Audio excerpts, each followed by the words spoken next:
Chhattisgarhi video देखने के लिए हमारे चैनल को सब्सक्राइब करें और दबाएं इस बेल आइकन को ताकि हमारे वीडियो के नोटिफिकेशन आपके पास पहुंचे सबसे पहले।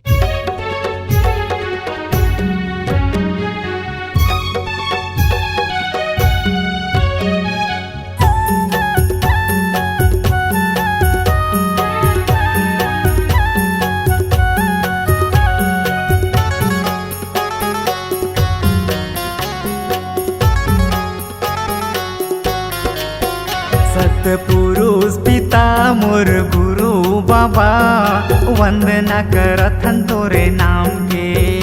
सतपुरुष पिता मोर गुरु बाबा वंदना करथन जत खाम के। नमन करथन जत खाम के साहेब भजन करथन सत्य नाम के।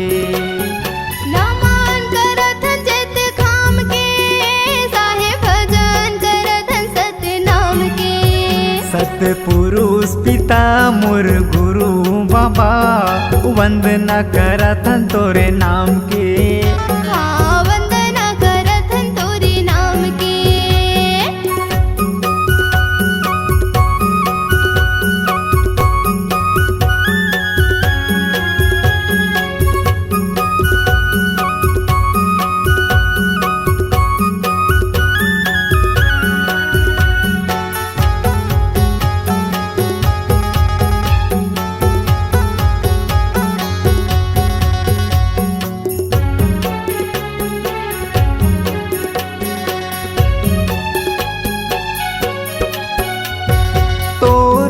बाबा हम आस लगाए हन, आस लगाए हन।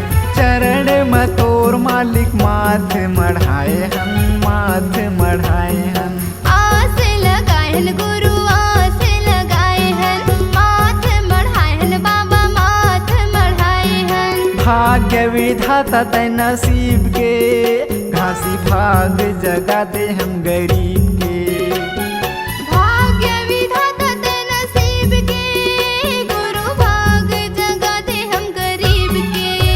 सतपुरुष पिता मोर गुरु बाबा वंदना करथन तोरे नाम के।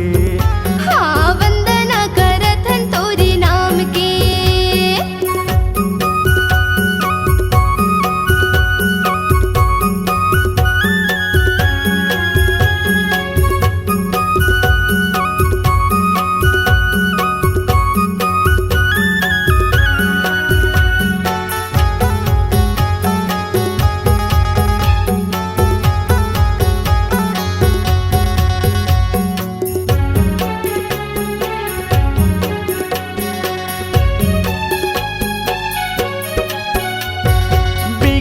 बनैया सबके बिगड़ी बना दे हो, बिगड़ी बना दे।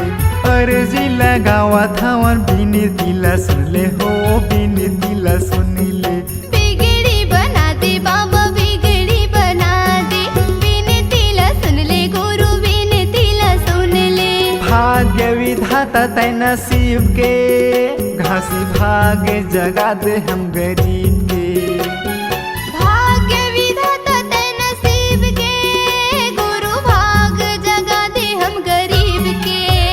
सतपुरुष पिता मोर गुरु बाबा वंदना करथन तोरे नाम के। गुरु सुमिरन करथन तोरे धाम के। सतपुरुष पिता मोर गुरु बाबा वंदना करथन तोरे नाम के। गुरु सुमिरन करथन तोरे धाम के। दिया जलायन तोरे नाम के साहेब आरती सजायन सत्य नाम के। नमन करथन जत खाम के साहेब भजन करथन सत्य नाम के। सतपुरुष पिता मोर गुरु बाबा वंदना करथन तोरे नाम के। गुरु सुमिरन करथन तोरे धाम के। हाँ सतपुरुष पिता सत्य खोजी बाबा वंदना करथन तोरे नाम के। गुरु सुमिरन करथन तोरे धाम के।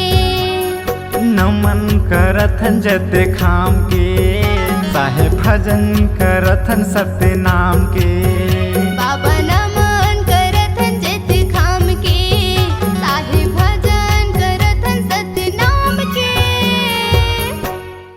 अगर आप अपनी आवाज को एक नया आयाम देना चाहते हैं तो चले आइए मल्टी ट्रैक डिजिटल रिकॉर्डिंग के लिए संपर्क करें HK म्यूजिक कंपनी, कोटा डबरी, चांपा, छत्तीसगढ़।